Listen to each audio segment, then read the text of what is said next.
တွဲအောင်မိရင်ဘာဆက်လုံးမလဲလမ်းမပြောက်စေမဲ့လှုပ်ဝက်ချက်3ခုကဲမကြသေးခင်က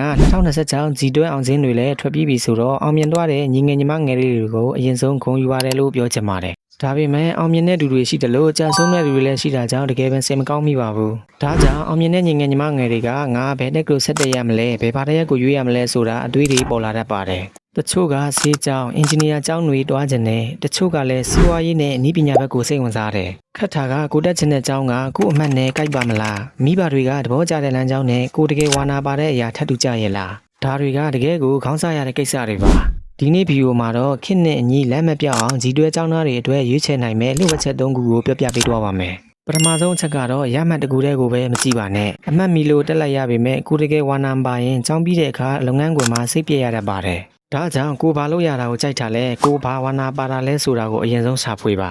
ဒုတိယချက်အနေဖြင့်ဒီနေ့ခေတ်စားနေတာကဘာလဲဆိုတာထက်နောက်4နှစ်5နှစ်ကျောင်းပြီးချိန်မှာဘလို့အလုပ်ကိုင်တွေကဈေးကွက်မှာနေရာရလာမလဲဆိုတာကိုအရင်ဆုံးတွေးပါဥပမာဘလို့လုပ်ငန်းတွေလဲဆိုတော့ IT နည်းပညာ Digital Marketing Content Creation နဲ့စီးပွားရေးစီမံခန့်ခွဲမှု Business Management တွေဟာအနာဂတ်မှာပိုပြီးခွန်လန်းများလာမယ့်နယ်ပယ်တွေပါနောက်ဆုံးတတိယချက်ကတော့တက္ကသိုလ်တစ်ခုတည်းကိုပဲမပုံအောလိုက်ပါနဲ့မေဂျာတစ်ခုကိုယူထားပေမဲ့ပြင်ပမှာဘာသာစကား language နည်းပညာ IT skill ဒါမှမဟုတ်ကိုယ်ပိုင်အရေးချင်း soft skill တွေကိုတွဲပြီးလေ့လာနိုင်မဲ့အခြေအနေအခွင့်အလမ်းရှိမရှိထည့်သွင်းစဉ်းစားပါတက္ကသိုလ်ရွေးချယ်မှုဆိုတာတင်းမွာရဲ့လမ်းဆုံးတစ်ခုဖြစ်လို့စိတ်အေးထားပြီးတခြားတိုင်ပင်ဆုံးဖြတ်ပါ